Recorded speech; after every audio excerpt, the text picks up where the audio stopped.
For years, European news coverage painted a fairly grim picture of the United States. Constant crime, aggressive strangers, and cities you'd want to avoid after dark. So when large numbers of European fans traveled through American cities for football, road trips, and long summer visits, many of them packed like they were heading somewhere genuinely dangerous. What they found instead didn't match the coverage at all. And the mismatch was big enough that it started spreading across social media as a kind of running joke, an apology to America for believing the hype. This is the story of what actually changed their minds, and why a growing number of them are now looking into visas instead of return flights. The first shock usually came within the first day or two, and it had nothing to do with football. Visitors who'd braced themselves for danger found themselves walking through mid-sized American downtowns late at night without incident, past gas stations, parked trucks, and groups of teenagers just talking on a corner, nothing that matched the tension they'd been expecting. That reaction says more about media coverage than about the country itself. Crime in the United States is heavily concentrated in specific neighborhoods and cities, rather than spread evenly across the map. And the areas tourists typically pass through, downtown cores, stadium districts, tourist strips, tend to be some of the safest parts of any given city. European and international news often leans on the most dramatic American stories, because those are the ones that travel, while the far more ordinary experience of a quiet Tuesday night in a mid-sized American town rarely makes it into a headline. Visitors from countries with their own serious safety concerns, including several African and South American nations, were especially struck by how relaxed public spaces felt. Women walking alone at night, unlocked bikes left outside, stores with minimal security measures compared to what they were used to at home. None of this erases the real safety issues that exist in parts of the United States, and no single trip captures a country that large. But for people arriving with a war-zone mental image, built entirely from news clips, the calm, ordinary reality of an average American evening was the first thing that made them question everything else they thought they knew.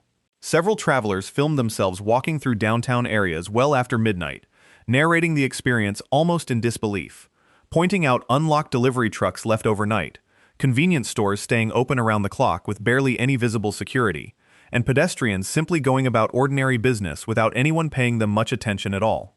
For visitors from countries dealing with genuinely serious safety issues of their own, that lack of tension in the air stood out more than almost anything else on the trip. It's worth being honest that perception here depends heavily on which city and which neighborhood someone happens to be in, since safety in the United States varies enormously from block to block, in a way that isn't always true in more uniformly policed European cities. A tourist walking through a stadium district or a well-maintained downtown core is having a very different experience than someone in a struggling part of the same metro area a few miles away. Even accounting for that, the gap between the mental image built from news coverage and the lived reality of an ordinary tourist itinerary was wide enough that it became one of the most repeated talking points across dozens of separate travel videos, often word for word, as if everyone had independently arrived at the same surprised conclusion. The second thing that caught people off guard was how often total strangers talk to them.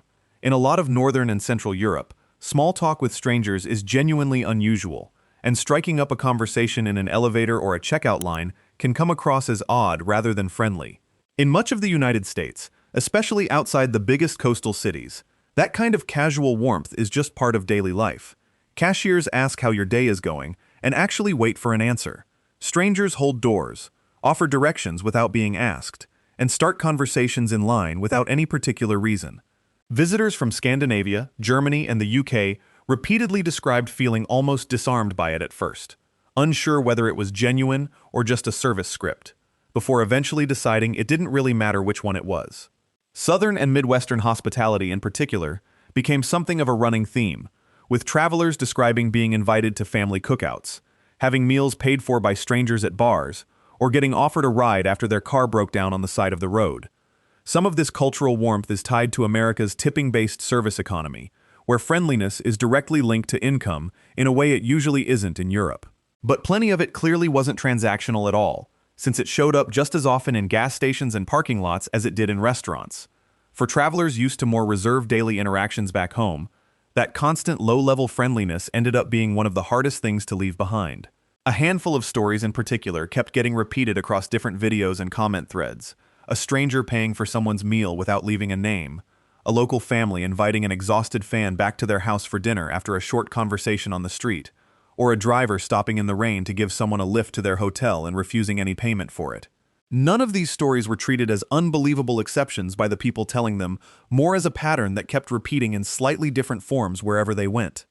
There was also a noticeable openness to newcomers regardless of where they were from. Fans from countries with tense political relationships back home described sitting together at the same bar, sharing food, and talking about the match without any of the friction that might have shown up in a different setting.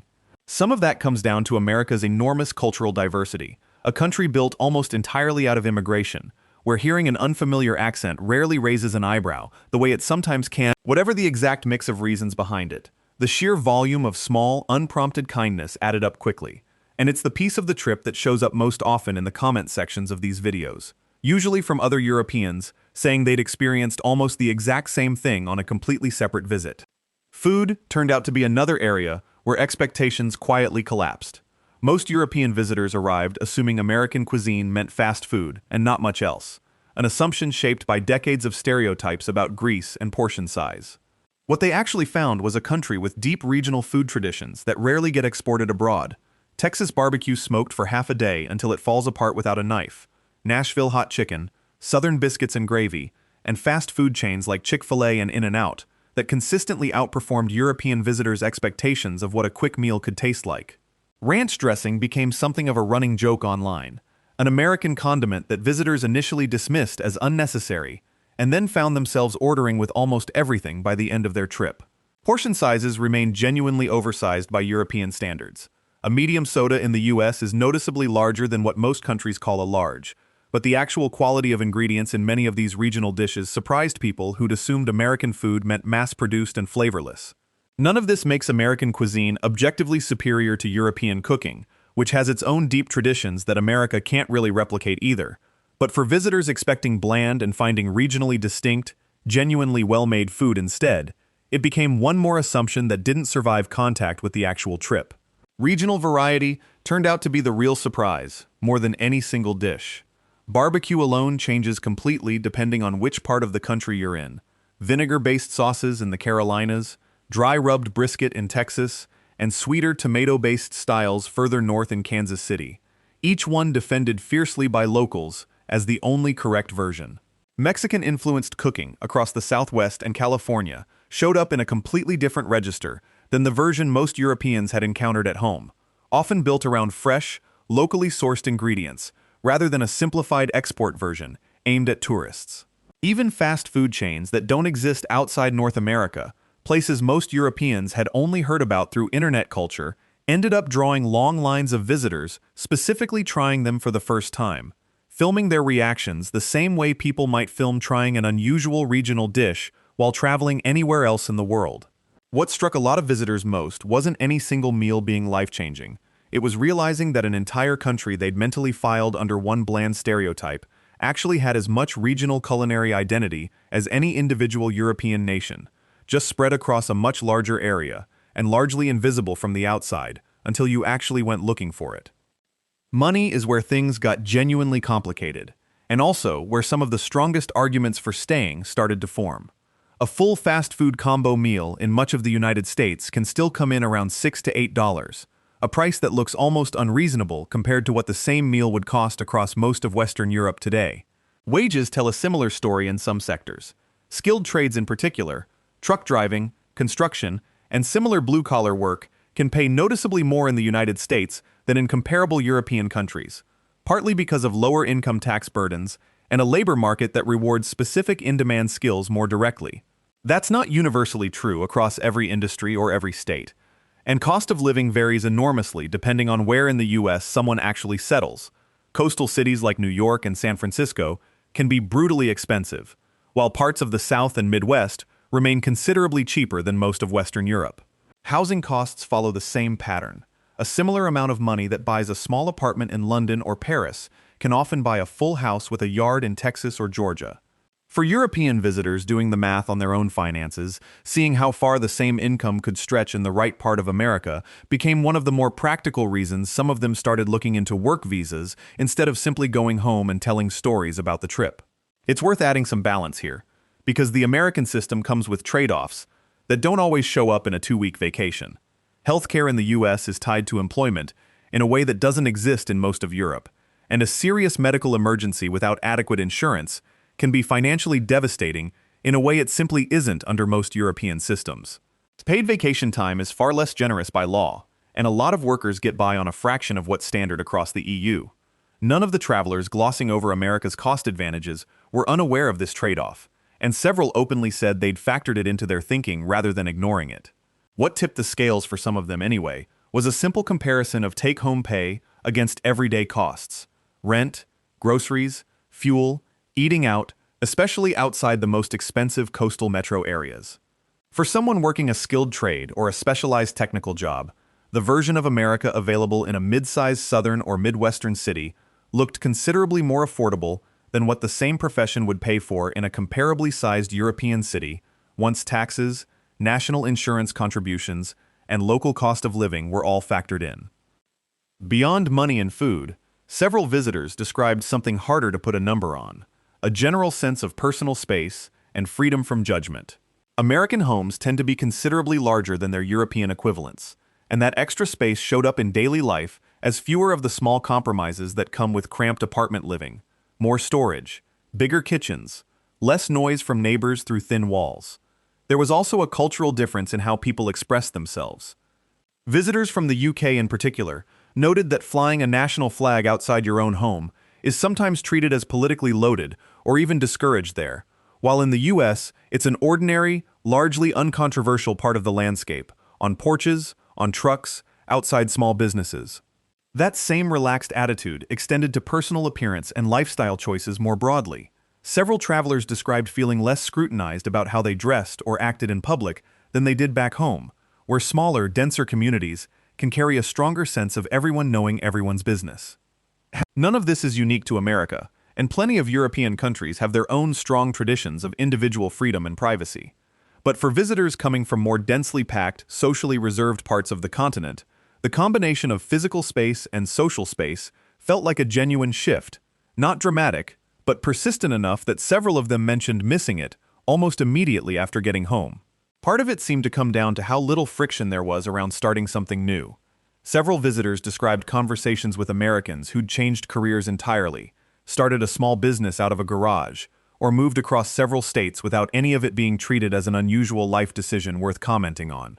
That kind of casual acceptance of reinvention showed up again and again, in contrast to more settled, tradition-oriented career paths that a lot of Europeans described growing up with, where switching fields later in life can still raise eyebrows in certain professional and social circles. One story that came up more than once involved immigrants from Latin America or Eastern Europe describing everyday activities in the US, taking their kids to a clean public pool, affording a proper meal out without much financial strain, that would have been considerably harder to manage back in their country of origin. None of this erases America's own struggles with inequality, since plenty of people within the country experience the opposite of financial ease every single day. But for these particular visitors, arriving from outside with a specific, modest set of expectations, the space to build a different kind of life without a lot of social pressure attached to it was consistently one of the things they brought up unprompted. The hardest part for a lot of these travelers wasn't the trip itself. It was landing back in Europe afterward. Reverse culture shock is a well-documented phenomenon among long-term travelers, and it showed up here in some very specific, almost funny ways. People described walking into a cafe back home and instinctively trying to make small talk with the barista, only to be met with a confused, slightly cold look. Portion sizes suddenly looked small. Public restrooms that required a coin felt like an annoyance they'd genuinely forgotten existed. Homes felt smaller, and summer nights without air conditioning felt noticeably harder to sleep through than they remembered before the trip. None of these are dramatic problems on their own, but stacked together over the first week or two back home, they added up to a real sense of readjustment that a surprising number of travelers weren't expecting to feel. That discomfort is part of what's been fueling a wave of half-joking, half-serious posts about moving to the US permanently, along with genuine upticks in interest around American work and study visas from people who took one trip and came back thinking about it differently than they expected to. It's worth being honest that a 2 or 3 week visit isn't the same as actually living somewhere long-term, with all the paperwork, cost, and adjustment that a real move involves. But the fact that so many people came back from a football trip talking seriously about immigration paperwork says something about how strong that first impression turned out to be. A few travelers described the adjustment period in almost identical terms, even though they'd never met each other and had traveled to completely different parts of the country. The first few days back felt oddly quiet, not in a peaceful way, but in a way that made ordinary interactions feel slightly flatter than they had a week earlier. Some admitted feeling a bit self-conscious about how much they'd enjoyed the trip, worried that friends and family back home would find it strange, or even a little embarrassing to hear someone gush about a country they'd spent years making jokes about. That awkwardness didn't stop the posts from going up anyway, and it didn't stop the visa websites from getting bookmarked. Whether any of that turns into an actual permanent move is a different question entirely, since moving countries involves a level of paperwork, cost, and disruption that a single trip can't fully prepare anyone for. But the pattern itself, dozens of separate travelers landing back home and independently describing the same specific discomfort, the same missing of the same specific things, is hard to write off as a coincidence, and it's clearly part of what's been keeping this conversation alive online long after the actual matches ended. So here's the actual question worth asking yourself.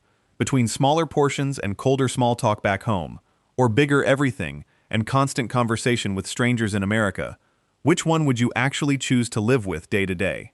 Let us know in the comments, and if you've made a similar trip yourself, we'd like to hear how it compared. If you enjoyed this one, hit like and subscribe so you don't miss the next comparison. This video is based on traveler accounts, publicly available data, and general reporting, is intended for entertainment and discussion, and doesn't represent official immigration or legal advice.